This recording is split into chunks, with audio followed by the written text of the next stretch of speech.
lagi di magangjogja.com. Nah, sekarang kita bakal bahas kehadiran orang toksik di hidup kita.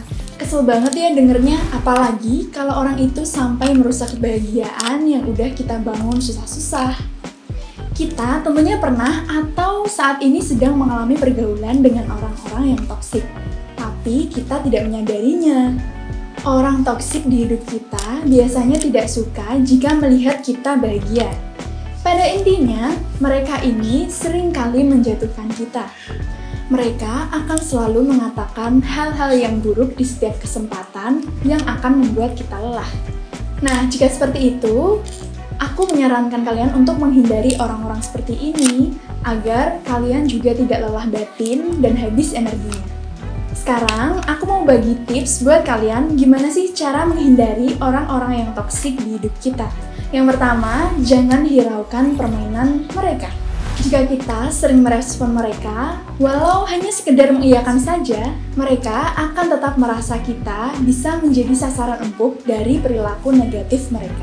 Jika perkataan mereka tidak benar, beranilah untuk mengungkapkan ketidaksetujuan itu. Dengan catatan, kalian harus berkata yang baik dan segeralah menghindar. Yang kedua yaitu, katakan tidak. Orang-orang yang toksik biasanya selalu memaksakan kehendak mereka agar kita menyetujui perkataannya. Berdirilah pada pendirian kita untuk selalu berkata tidak. Dengan begitu, lama-kelamaan mereka akan menyadari kalau kita tidak setuju dan tidak suka atas perbuatannya. Yang ketiga adalah batasi komunikasi. Toxic people biasanya hanya merasa bahwa mereka saja yang mempunyai masalah, hingga mereka akan menyeret orang lain untuk tenggelam ke dalam masalah mereka. Nah, cara terbaik untuk itu adalah membatasi komunikasi. Batasilah komunikasi untuk hal-hal yang tidak penting, agar mereka tidak seenaknya berbicara hal yang negatif kepada kita. Yang keempat, buatlah batasan. Batasi perilaku mereka dengan kita. Beritahu mereka tentang apa yang dapat kamu terima dan apa yang tidak bisa kamu terima.